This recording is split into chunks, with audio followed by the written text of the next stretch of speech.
Hello everyone and welcome back to anybody can learn GK. आज हम लोग इस वीडियो में देखेंगे हमारी जो सीरीज है इंडियन ज्योग्राफी उसका पार्ट सेकंड। और ये आपको जो ऊपर जितने भी एग्जाम लिखे हुए हैं इनमें तो हेल्प करेगी ही। इसके अलावा जिस एग्जाम में ज्योग्राफी आती है उन एग्जाम्स में भी डेफिनेटली हेल्प करेगी। तो ज़्यादा टाइम ना लेते हुए हम लोग शुरू करते हैं हमारा सेकंड पार्ट।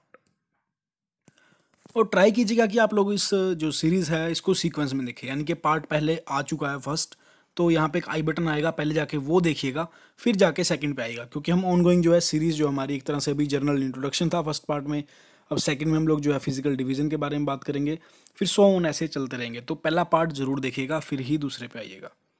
तो ये तो छोटा सा एक इंट्रोडक्शन था जो कि मैंने लास्ट वीडियो में दे दिया था, तो आप वहाँ जाकर देख सकते हैं। चलिए शुरू करते हैं आज के हमारे पहले क्वेश्चन से, जो कि है 16th क्वेश्चन, जो कि हमारे लास्ट वीडियो में क्वेश्चन छूट गया था ये पहला, कि the southern most point of India Indira point is in. जैसे कि मैंने पिछले पार्ट में बताया था कि जो इंडिया के चारों पॉइंट बता दिए थे मैंने, कि जो नॉर्दर्न मोस्ट है, साउदर्न मोस्ट है, ईस्टर्न मोस्ट है एंड वेस्टर्न मोस्ट है। तो ये बोल रहा है कि जो साउदर्न मोस्ट है वो पॉइंट है इंदिरा पॉइंट, लेकिन वो सिचुएटेड कहाँ है। यानी कि क्वेश्चन में उसकी जो है एग्जैक्ट लोकेशन पूछ ली है, क्या वो तमिलनाडु के अंदर है, छोटा निकोबार, ग्रेट निकोबार या फिर कार निकोबार आइलैंड के अंदर है। तो बेसिकली जो इंदिरा पॉइंट है वो है ग्रेट निकोबार आइलैंड के अंदर। तो इससे हम याद भी ऐसे रख सकते हैं जैसे कि इंदिरा इज़ ग्रेट, इस तरह से हम याद भी रख सकते हैं। क्योंकि जो अगर मैं अंडमान निकोबार आइलैंड के बारे में बात करूँ तो वहाँ पे बहुत छोटे छोटे जो हैं आइलैंड है, कई बार इस चीज़ में कन्फ्यूज़न भी हो जाती है। तो इस चीज़ को हम याद रखने के लिए देख लीजिए ग्रेट निकोबार है और ये सबसे नीचे इंदिरा पॉइंट है। तो इंदिरा इज़ ग्रेट के नाम से हम लोग इसको याद रख सकते हैं। Moving on to the next, अब हम बात करते हैं जो हमारे इंडिया के बॉर्डर्स हैं, यानी कि इंडिया की जो इंटरनेशनल बाउंड्रीज हैं उसके इस बेस पे हम एक क्वेश्चन देखने वाले हैं। तो क्वेश्चन क्या बोल रहा है, extension of international boundaries of India along with their neighbouring country in ascending order. That means के ऑप्शंस के अंदर हमें कुछ कंट्रीज़ के नाम दिए गए हैं, उन्हें हम इस ऑर्डर में लगाना है, असेंडिंग ऑर्डर में। यानी कि जिस देश की बाउंड्री के साथ हमारी जो लेंथ है वो कम है वो पहले आएगी, जिसकी लेंथ ज़्यादा है वो बाद में आएगी, तभी लिखा हुआ है असेंडिंग ऑर्डर। इस तरह के क्वेश्चन में ना आपको ये देखना बड़ा ज़रूरी है कि एक क्वेश्चन में पूछा क्या गया है। अगर यहाँ पे डिसेंडिंग ऑर्डर लिखा होता ना तो उसका आंसर कुछ और हो जाता। चलिए अब असेंडिंग ऑर्डर की बात है, यानी कि बढ़ते क्रम में है, तो हम लोग देख लेते हैं एक बार। तो ये जो है कुछ कंट्रीज़ हैं जो हमारी लैंड बॉर्डर शेयर करती हैं। तो सबसे पहले नाम है बांग्लादेश का, यानी कि अगर मैं लॉन्गेस्ट जो लैंड बाउंड्री शेयर करता है इंडिया के साथ वो है बांग्लादेश, जिसकी जो लंबाई है वो है 4,996 किलोमीटर। तो अब इस एक फैक्ट से हमें ये बात तो पता लगी कि जो बांग्लादेश आएगा वो सबसे लास्ट में आएगा, क्योंकि असेंडिंग ऑर्डर पूछा है। अगर डिसेंडिंग ऑर्डर पूछा तो बांग्लादेश सबसे पहले आता। दैट मीन्स मैं अगर बात करूँ ऑप्शन नंबर 1 भी हटा दूंगा, मैं ऑप्शन नंबर डी भी हटा दूंगा, क्योंकि लास्ट में दोनों के बांग्लादेश होना चाहिए। तो बी और सी में जो है वो बांग्लादेश है। फिर आता है जी चाइना। चाइना के साथ है जो 3488 किलोमीटर की बाउंड्री शेयर करता है। दैट मीन्स इससे पहले जो है चाइना आएगा, जो कि दोनों ऑप्शन के अंदर है, यानी कि अभी भी हम हमारे आंसर की तरफ नहीं पहुंचे हैं। फिर बात करते हैं पाकिस्तान की। पाकिस्तान के साथ जो है इंडिया वो 3310 किलोमीटर की बाउंड्री शेयर करता है। हाँ, हालांकि जितने भी ये लेंथ लिखे हुए हैं इसमें हल्का फुल्का ऊपर नीचे हो सकता है, लेकिन जो अप्रोक्सीमेट फिगर है वो यही है। तो ये है पाकिस्तान। तो दैट मीन्स हम देख रहे हैं कि ऑप्शन नंबर सी में जो है वो पाकिस्तान है, बाद में नेपाल है। नेपाल जो है 1752 किलोमीटर शेयर करता है। तो इस हिसाब से हमारा आंसर हो जाएगा option number C. I hope आपको ये क्लियर होगा। आप चाहें तो उसका स्क्रीनशॉट भी ले सकते हैं। अगर कॉपी पेन लेके बैठे तो उससे बेटर तो कोई वे ही नहीं है, क्योंकि आप अपने नोट्स जो हैं खुद की राइटिंग में बना सकते हैं, ताकि आपको फ्यूचर रेफरेंस के लिए रिवीजन करने में आसानी हो। क्योंकि रिवीजन करना तो बहुत ज़्यादा ज़रूरी है।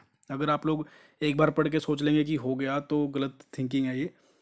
आपको एग्ज़ाम के अंदर ये चीज़ काफ़ी ज़्यादा बेनिफिट नहीं देगी। रिवीजन जो है वो आपको करनी ही करनी है, अगर आप एग्ज़ाम में ये चीज़ों को अच्छे तरीके से करना चाहते हैं। और नेक्स्ट क्वेश्चन पे जाने से पहले अगर पहली बार आए तो सब्सक्राइब कीजिएगा। और एक बात और कि अब जो जो हमारी फैमिली जो है 15K की हो गई, यानी कि चैनल पर 15,000 सब्सक्राइबर हो गए हैं। तो thank you so much for this love and support. और इस वीडियो की जो PDF आपको मिलेगी टेलीग्राम के ऊपर। आपकी कोई क्वेरी है तो मुझे फेसबुक और इंस्टाग्राम पे पूछ सकते हैं। इन तीनों के लिंक जो हैं वो मैं डिस्क्रिप्शन में डाल दूंगा। फटाफट जाकर मेरे को फॉलो कीजिए इन सब प्लेटफॉर्म्स के ऊपर। नेक्स्ट बात करते हैं हम। अब बॉर्डर की बात तो कर ही रहे थे, क्योंकि जो चाइना हो गया, पाकिस्तान हो गया, नेपाल हो गया, इनके बारे में मोस्टली सब स्टूडेंट जानते ही हैं। दिक्कत कहाँ आती है? एक तो बांग्लादेश के साथ आती है, एक आती है म्यांमार के साथ। दिक्कत का मतलब है कि क्वेश्चन के अंदर वैसे तो बांग्लादेश और म्यांमार के साथ हमारी पूरा मतलब पीस एग्रीमेंट है, लेकिन मैं एग्जाम पॉइंट ऑफ व्यू से कह रहा हूँ। तो क्वेश्चन बोल रहा है कि विच one of the following state does not form border with Bangladesh, यानी कि वो कौन सा स्टेट है जो बांग्लादेश के साथ बॉर्डर नहीं बनाता है। तो हम पहले ना एक जो बांग्लादेश का हमारा चार्ट है वो देख लेते हैं एक बार, यानी कि इससे हम मैप से काफ़ी ज़्यादा क्लैरिटी ला सकते हैं। सबसे पहले बात करेंगे बांग्लादेश के बारे में पूछा हुआ है, तो बांग्लादेश के अंदर आप देख रहे हैं कि ये जो ऊपर वाला रीजन है ना, ये है मेघालय टोटली, इससे ऊपर जो है ये असम है, और बाकी स्टेट्स के नाम तो लिखे हुए हैं। एक आई थिंक ये रहता है, इसका जो है वो है मणिपुर, राइट। बाकी सब लिखे हुए हैं। अब ये बांग्लादेश है, तो बांग्लादेश का सबसे पहला ऑप्शन दे रखा है मेघालय, तो ये रहा मेघालय। दैट मीन्स मेघालय तो शेयर करता है, तो ये तो इसका आंसर नहीं होगा। फिर बात करते हैं हम सेकंड ऑप्शन त्रिपुरा की। त्रिपुरा तो जी बिल्कुल ही एक तरह से देख रहे हैं आप ना कि तीनों ओर से बांग्लादेश ने त्रिपुरा को घेरा हुआ है, तो ये भी इसका आंसर नहीं होगा। हाँ, एक बात और, लास्ट वीडियो में मैंने क्वेश्चन लिया था कि कौन सा स्टेट है जो तीनों ओर से घिरा हुआ है इंटरनेशनल बाउंड्री से, तो वो त्रिपुरा ही है। वेस्ट बंगाल इसका आंसर नहीं है, क्योंकि ऑप्शन में भी वेस्ट बंगाल नहीं था, तो त्रिपुरा है, तो इसका आंसर आप ध्यान रखिएगा। नेक्स्ट बात करते हैं मणिपुर ऑप्शन की। तो जो मणिपुर ऑप्शन है वो है यहाँ पे। तो क्या ये किसी भी तरह से बांग्लादेश से मिलता है? नहीं जी, किसी भी तरह से नहीं मिल रहा है बांग्लादेश से, क्योंकि जो बांग्लादेश का पोर्शन है वो मैं ये कर देता हूँ हाईलाइट, और साथ में ये वाला, और इस तरफ तो म्यांमार है ही, और मिजोरम तो जो बिल्कुल हमें साथ भी दिख रहा है। दैट मीन्स हम इस कंक्लूजन पे आ रहे हैं कि जो मणिपुर है वो बांग्लादेश के साथ जो है बॉर्डर शेयर नहीं करता है। जो शेयर करते हैं वो स्टेट हैं मिजोरम, त्रिपुरा, असम, मेघालय एंड वेस्ट बंगाल। ये जो है ये है वेस्ट बंगाल। आई होप आपको ये भी क्लियर होगा। तो चलिए नेक्स्ट क्वेश्चन पे चलते हैं। अब बांग्लादेश के साथ तो क्वेश्चन देख ही लिया है, अब देख लेते हैं एक छोटा सा क्वेश्चन म्यांमार के साथ, कि वो कौन सा स्टेट है जो म्यांमार के साथ बॉर्डर शेयर नहीं करता है। हम सेम मैप के साथ चलेंगे, क्योंकि ये वाला जो सारा पोर्शन है ना, ये म्यांमार का ही है, क्योंकि बांग्लादेश जो है यहाँ पे ख़त्म हो जाएगा, फिर जो है म्यांमार शुरू हो जाएगा, और इसकी लेंथ जो है लगभग 1458 किलोमीटर की है। फिर से मैं एक बार फिर से जो स्टेट्स के नाम नहीं लिखे हैं वो लिख देता हूँ। ये है मणिपुर, क्योंकि ये सीक्वेंस याद रखना भी ज़रूरी है कि सबसे पहले अरुणाचल प्रदेश, फिर नागालैंड, फिर मणिपुर, फिर मिजोरम। तो इन चारों के हिसाब से तो अरुणाचल प्रदेश भी आ रहा है, मिजोरम भी आ रहा है, नागालैंड भी आ रहा है, लेकिन जो असम है वो ये वाला पार्ट है, ये जो है वो टोटली असम है, जो कि म्यांमार के साथ जो है बॉर्डर शेयर नहीं करता हमें दिखेगा। तो इसका आंसर हो जाएगा ऑप्शन नंबर ए। अगले क्वेश्चन पे जाने से पहले मैं ये बात कहना चाहूँगा कि इन केस आपको कोई बॉर्डर्स के अंदर कोई दिक्कत है तो आप लोग मुझे कमेंट सेक्शन के अंदर लिख सकते हैं। मैं नेक्स्ट वीडियो में सबसे पहले आपकी जो डाउट्स हैं वही क्लियर करूँगा।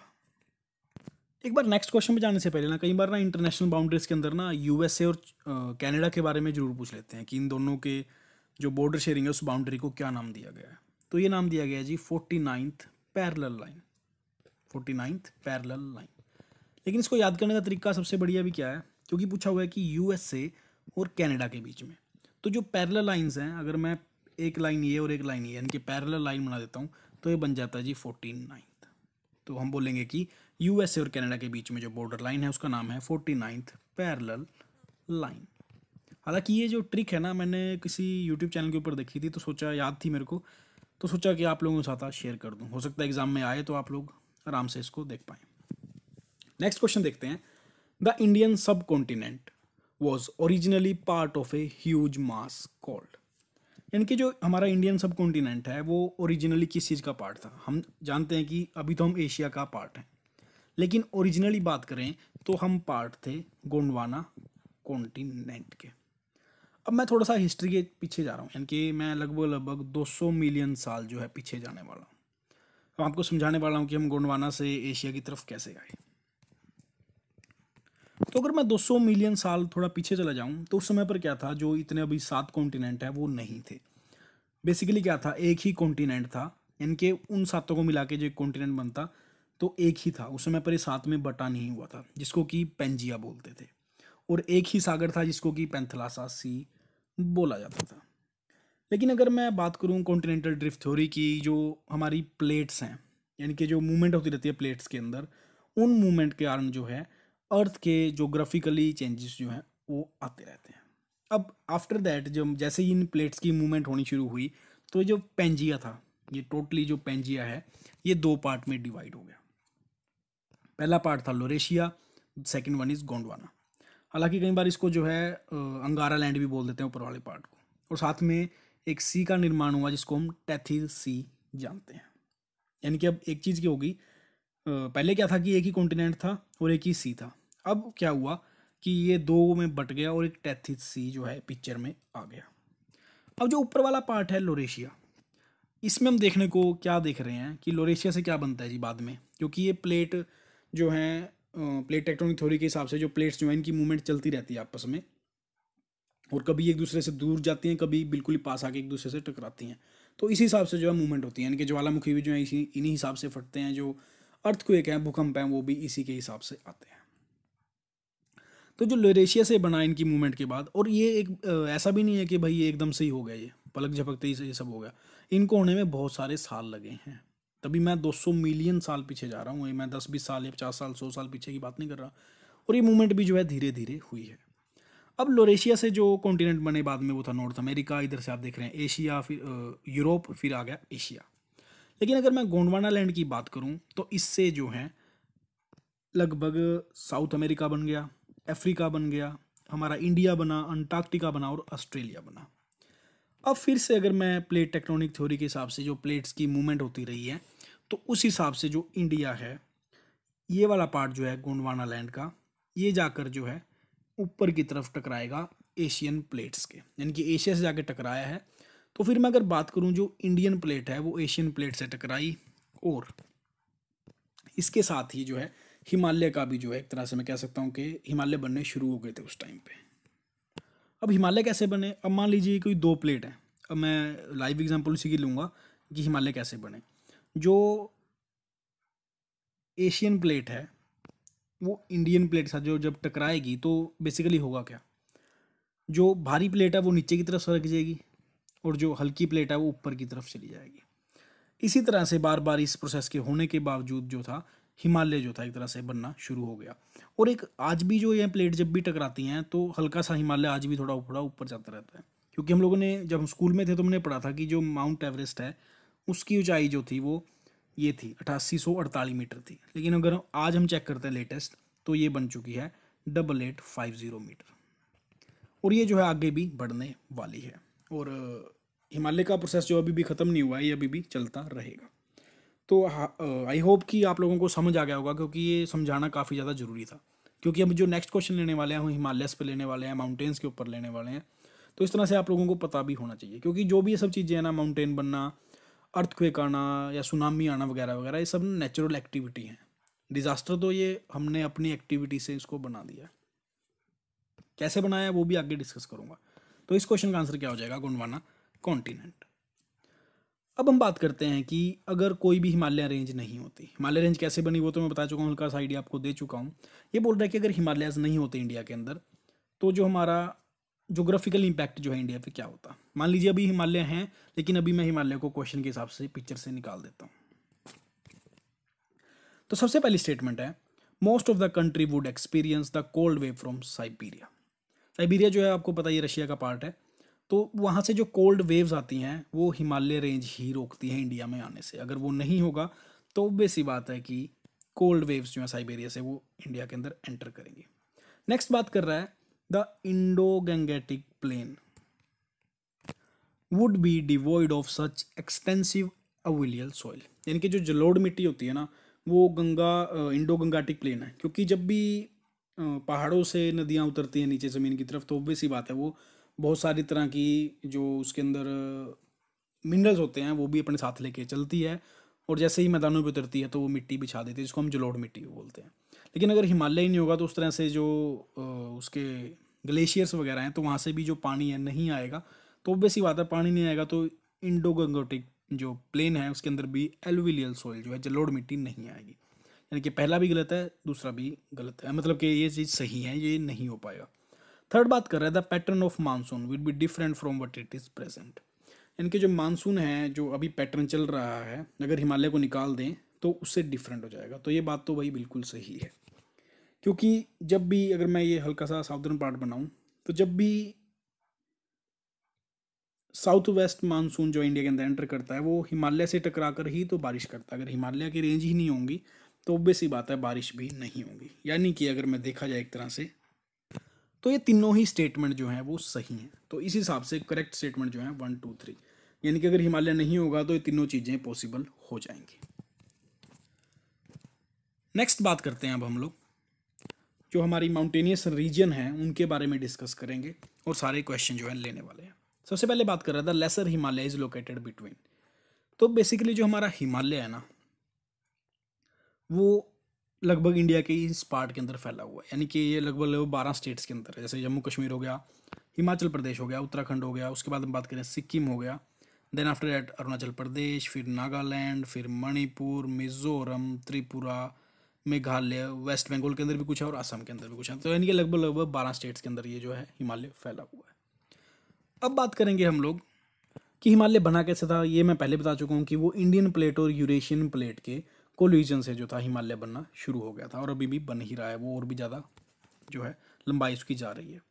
लेकिन अगर हम इसको डिवाइड करते हैं तो हम देखते हैं कि हम इसको डिवाइड बेसिकली कर रहे हैं अभी बेसिस ऑफ एजिस। तो उसमें हम देख रहे हैं कि सबसे पहले जो सबसे ऊपर आएगा वो आएगा ग्रेट हिमालय, फिर आता है लेसर हिमालय, फिर आता है जी आउटर हिमालय। आउटर हिमालय को हम लोग शिवालिक भी बोल देते हैं।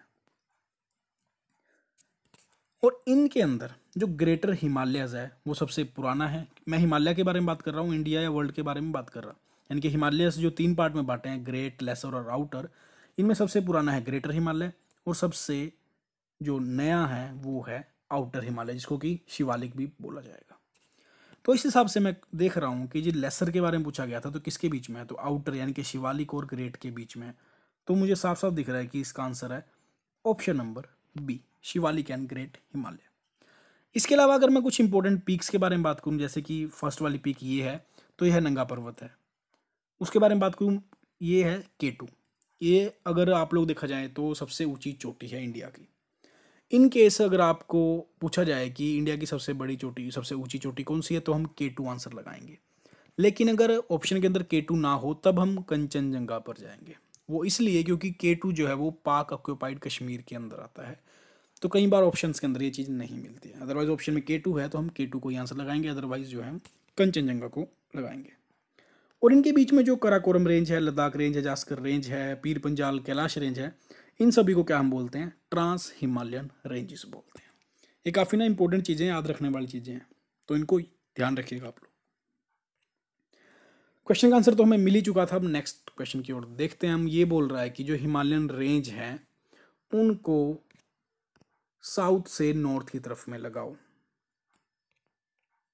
अब ये तो आपको पता लग गया कि ग्रेट हिमालय है, लेसर हिमालय और शिवालिक है। लेकिन अगर आप लोगों को इनकी एग्जैक्ट लोकेशन नहीं पता होगी तो इस क्वेश्चन का आंसर आप लोग नहीं दे पाओगे कि साउथ से नॉर्थ की तरफ लगाना है। यानी कि जो साउथ में है वो सबसे पहले आएगा।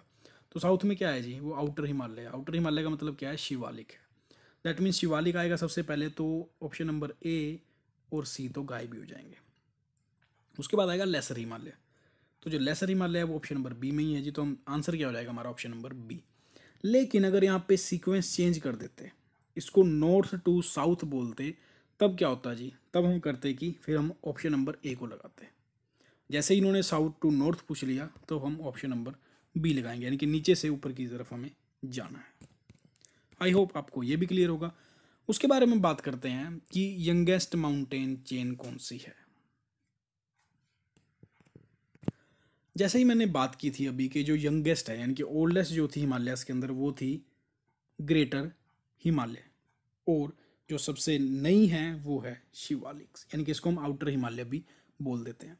और जो हमारा ग्रेटर हिमालयस है ना, माउंट एवरेस्ट जो है, जिसको कि नेपाल के अंदर सागरमाथा बोलते हैं, सागरमाथा नेपाल के अंदर, तो ये जो है वो ग्रेटर हिमालय के अंदर ही पाई जाती है। उसकी हाइट कितनी है ये हमें सबको पता ही है। नेक्स्ट, ये भी एक काफ़ी ध्यान देने वाला क्वेश्चन है। ये बात कर रहा है रेंजेस के बारे में। तो ये क्वेश्चन है मैं जानबूझ के डाला है मैंने बेसिकली कि नॉलेज तो आपको हो जाएगी, लेकिन कौन सी चीज़ कहाँ पे है अगर वही चीज़ नहीं पता है तो एग्जाम में अगर घुमा के क्वेश्चन पूछ लिया तो नहीं कर पाओगे, तो ये वीडियो देखने का भी कोई फ़ायदा नहीं रहेगा। अब हम बात करते हैं जो रेंजेस हैं, यानी कि जास्कर, पीर पंजाल, लद्दाख रेंज, कराकोरम रेंज है। क्वेश्चन में अंदर पूछा है कि इनको नॉर्थ वार्ड सीक्वेंस के अंदर लगाओ, यानी कि जो साउथ के अंदर है उसको पहले लगाना पड़ेगा, फिर ऊपर जाएगी जो उसको सेकंड पे, उसके ऊपर जो है वो तीसरे पे, उसके ऊपर जो है वो चौथे पे। तो ये जो है सीक्वेंस रहने वाला है। अब हम फिर से वही करेंगे, एक इमेज के थ्रू हम देख पाएंगे। सबसे ऊपर क्या है जी, ये हम देख रहे हैं कराकोरम, फिर देख रहे हैं हम लद्दाख रेंज, फिर जास्कर, फिर देख रहे हैं हम पीर पंचाल रेंज। तो नॉर्थ वार्ड जाना है, यानी कि हमें ऊपर की तरफ जाना है, तो सबसे पहले हम नीचे जो है तो वो है Pir Panjal range. That means option number B और डी में से एक आंसर होगा इसका, तो ए और सी को तो हम काट ही देते हैं। उसके बाद आता है जास्कर, जास्कर के बाद लद्दाख, फिर आता है कराकोरम, यानी कि ऑप्शन नंबर बी जो है इसका सही आंसर होगा। Pir Panjal, Zaskar, Ladakh and Karakoram range. तो option number B is the right answer. Moving on to the next, which one of the following state does not lie along Patkai hills. जो पटकाई हिल्स हैं बेसिकली वो इन states के अंदर है, वो हैं आसाम, नागालैंड, मणिपुर, मेघालय और मिजोरम। और हम इनको तीन पार्ट के अंदर भी डिवाइड करते हैं। पहला है पटकाई बूम, सेकंड है जो तीनों पहाड़ी श्रृंखला हैं जिनका नाम है गारो, खासी और जयंतिया, और थर्ड है लुशाई। चलो ये तो हमने देख लिया कि किस पार्ट में डिवाइड है, कौन कौन से स्टेट के साथ लगती है। तो इस हिसाब से इसका आंसर क्या हो जाएगा जी, नागा क्या नागालैंड के अंदर है, बिल्कुल है। त्रिपुरा, तो यहाँ पे हमें कहीं त्रिपुरा का नाम तो नहीं दिख रहा है, तो दैट मीन्स हम कह सकते हैं कि जो पटकाई हिल्स हैं वो त्रिपुरा के अंदर सिचुएटेड नहीं है। तो आंसर हो जाएगा ऑप्शन नंबर बी। इसके बाद हम हल्का सा एक मैप भी देख लेते हैं, जिसके अंदर हम इजीली देख पाएंगे कि ये रहा पटकाई बूम और गारो खासी जयंतिया। कई बार ना गारो खासी जयंतिया का भी सीक्वेंस पूछ लिया जाता है कि ईस्ट टू वेस्ट या ईस्ट टू वेस्ट लगाओ या वेस्ट टू ईस्ट लगाओ। तो गारो खासी जयंतिया के बारे में भी आपको नॉलेज होनी ही चाहिए। और यहाँ पे जो है ये कंचनजंगा आप देख ही रहे हैं। नेक्स्ट बात करते हैं अभी, ये क्वेश्चन जो था IAS 2017 के पेपर में आया था, 3 स्टेटमेंट है, पूछा हुआ है कौन सी करेक्ट है। पहली स्टेटमेंट बोल रहा है कि जो इंडिया है, जो हिमालय फैला हुआ है वो सिर्फ 5 स्टेट के अंदर फैला हुआ है। क्या स्टेटमेंट सही है? यार अभी थोड़ी देर पहले हमने कुछ और ही पढ़ा था। हमने क्या पढ़ा था कि लगभग 12 स्टेट्स के अंदर जो है हिमालय फैला हुआ है, अगर मैं भारत की बात करूँ। तो इस हिसाब से ये स्टेटमेंट तो क्या होगी जी, गलत होगी। नेक्स्ट बात करते हैं सेकंड स्टेटमेंट की। सेकंड स्टेटमेंट कह रहा है जो वेस्टर्न घाट है, ये जो 2 घाट हैं, ये वेस्टर्न घाट है, ये ईस्टर्न घाट है, क्योंकि मैंने साउदर्न इंडिया का मैप बनाया। ये कह रहा है कि ये 5 स्टेट के अंदर फैला हुआ है। तो क्या ऐसा है? तो जो वेस्टर्न घाट है वो बेसिकली 6 स्टेट के अंदर फैला हुआ है। कौन कौन सा है वो गुजरात हो गया, वो महाराष्ट्र है, उसके बाद गोवा, फिर कर्नाटका, फिर तमिलनाडु एंड फिर केरला। तो ये 5 नहीं 6 स्टेट हो गए। दैट मीन्स ये स्टेटमेंट भी गलत हो गई। पहली तो हमारी गलत थी ही, दूसरी भी गलत हो गई। तो इस हिसाब से हम कह सकते हैं कि ये भी ऑप्शन एलिमिनेट कर दिया, ये भी ऑप्शन एलिमिनेट कर दिया और ये भी ऑप्शन एलिमिनेट कर दिया। तो ऑब्वियस ही बात है, हमारे पास ऑप्शन ही क्या बच गया, ऑप्शन नंबर 3, यानी कि जो पुलिकट लेक है ये 2 स्टेट्स के अंदर फैली हुई है। तो क्या ऐसा है? एक बार टेक्निकलिटी भी चेक कर लेते हैं। ऑप्शन तो हमें पता लग गया कि ये थर्ड स्टेटमेंट बिल्कुल सही है। तो मैप के थ्रू हम देख रहे हैं जो ये पुलिकट लेक है, एक तो ये आंध्र प्रदेश के अंदर, क्योंकि टोटली जो है ऊपर वाला हिस्सा आंध्र प्रदेश का है, नीचे वाला हिस्सा जो है वो है तमिलनाडु का। दैट मीन्स पुलिकट लेक जो है वो आंध्र प्रदेश और तमिलनाडु के अंदर सिचुएटेड है। तो इस हिसाब से हमारा आंसर क्या हो जाएगा जी, थर्ड स्टेटमेंट सही है, option number B is the right answer. ये IAS 2017 के अंदर पूछा गया था। हालांकि जितने भी मैंने क्वेश्चन और भी लिए हैं वो कहीं ना किसी स्टेट के PCS के अंदर पूछे गए हैं या फिर IAS के अंदर पूछे गए हैं, क्योंकि मैं मोस्टली ट्राई यही करता हूँ कि जो पहले प्रीवियस ईयर पेपर के अंदर क्वेश्चन आए हैं उन्हीं को ज़्यादा से ज़्यादा आपको पढ़ा सकूँ। नेक्स्ट पूछ रहा है ये चेरापूंजी सिचुएटेड, इनके चेरापूंजी है वो कहाँ सिचुएटेड है, नागा हिल्स में, गारो में, खासी में या मिकिर हिल्स के अंदर। बेसिकली जो चेरापूंजी है वो खासी हिल्स के अंदर तो है, लेकिन ईस्टर्न खासी हिल्स के अंदर है, जो कि मेघालय के अंदर है। वो कैसे आप यहाँ पे देख रहे हैं, ये जो है ये यहाँ तक जो है ये गारो हिल्स है। उसके बाद अगर मैं बात करूँ ये जो आएगा खासी आएगा, और उसके बाद जो है ये जयंतिया पार्ट आ गया। तो अब इसके अंदर देखने वाली बात यह कि चेरापूंजी कहाँ पर है। तो ये आप देख रहे हैं चेरापूंजी ये रहा, यानी कि ये जो है एक तरह से पूरा खासी है और इसके ईस्टर्न पार्ट में जो है चेरापूंजी है। चेरापूंजी का नाम आप और भी क्यों सुनते हैं, क्योंकि इसको वेटेस्ट प्लेस बोला जाता है वर्ल्ड का, क्योंकि सबसे ज़्यादा जो बारिश होती है वो यहीं पर होती है। लेकिन हल्का सा अगर इसमें स्टेटमेंट के अंदर हल्का सा चेंज कर दूँ ना, तो फर्स्ट जो है इसके अंदर नाम आता है वो मौसी नरम का आता है, सेकंड नाम आता है चेरापूंजी का। इन दोनों के अंदर ना बिल्कुल ही हल्का सा कुछ सेंटीमीटर्स का फ़र्क है। अगर मैं रेनफॉल की बात करूँ, एवरेज एनुअल रेनफॉल, हल्का सा फ़र्क है। यानी कि फर्स्ट नंबर पर आता है मौसिनराम और सेकंड नंबर पर अगर वेटेस्ट प्लेस की बात करूँ वो आता है चेरापूंजी, और ये दोनों ही मेघालय के अंदर है। नेक्स्ट बात करते हैं, which of the following mountain system of India is the oldest. अब यहाँ पे हिमालयस के बारे में बात नहीं कर रहा है, ये पूरे इंडिया के बारे में पूछ रहा है कि सबसे पुरानी जो है वो कौन सी है। तो सबसे जो पुरानी है वो आती है जी अरावली। यानी कि अरावली पर्वत श्रेणी जो है वो सबसे ओल्डेस्ट है इंडिया के अंदर। और वहाँ पे एक गुरु शिखर श्रेणी जो है, इनके गुरु शिखर जो इसकी पीक है वो सबसे ऊंची है, जिसकी हाइट है 1722 मीटर। और यह है कहाँ पे, तो यह है भाई राजस्थान के अंदर। और अब इसी तरह हम चलते हैं हमारी वीडियो के लास्ट क्वेश्चन के ऊपर। अगर आपको वीडियो अच्छी लगी हो तो भाई लाइक बटन जरूर प्रेस करें और शेयर भी करें ताकि और लोग भी जुड़ पाएं हमारे साथ। इसके अंदर पूछ रहा है कि जो हमारा साउथ इंडिया है उसकी हाईएस्ट पीक कौन सी है। हालांकि जो ऑप्शन लिए हुए हैं ना चारों, ये मैंने जानबूझ के लिए हैं क्योंकि ये किसी न किसी पर्वत श्रेणी की जो है हाईएस्ट पीक है। तो सबसे पहले बात करेंगे ऑप्शन नंबर 1 गुरु शिखर के बारे में। ये तो मैं अभी बता के हटाऊँ आपको कि ये जो है अरावली का जो है पर्वत श्रेणी की सबसे ऊंची चोटी है। फिर बात करेंगे अनायमुडी। तो जो अनायमुडी है ये अन्नामलाई पहाड़ियों की सबसे ऊंची चोटी है, अन्नामलाई। नंदा देवी जो है वो कुमायूं पर्वत की है। और डोडा बेटा जो है ये है नीलगिरी की पहाड़ी की, नीलगिरी। तो जो साउथ इंडिया की हाईएस्ट पीक है वो है अन्नायमुडी, और जो सेकंड हाईएस्ट पीक है वो है डोडा बेटा। इस बारे में ध्यान रखिएगा आप लोग। हाईएस्ट है वो अनायमुडी है और सेकंड हाईएस्ट पूछ ले जाए तो डोडा बेटा होगा जो कि नीलगिरी की पहाड़ियों में पाया जाता है। और अगर मैं इनकी एक बार जो हाईएस्ट पीक की हाइट है उसके बारे में बात करूँ तो जो डोडा बेटा की हाइट है ना वो है लगभग 2600 सेंटीमीटर, और जो अनायमुडी है उसकी है 2695 मीटर। हालांकि हल्का फुल्का ही फर्क है लेकिन फर्क तो है ही। तो ऑप्शन नंबर बी जो है इसका सही आंसर होगा।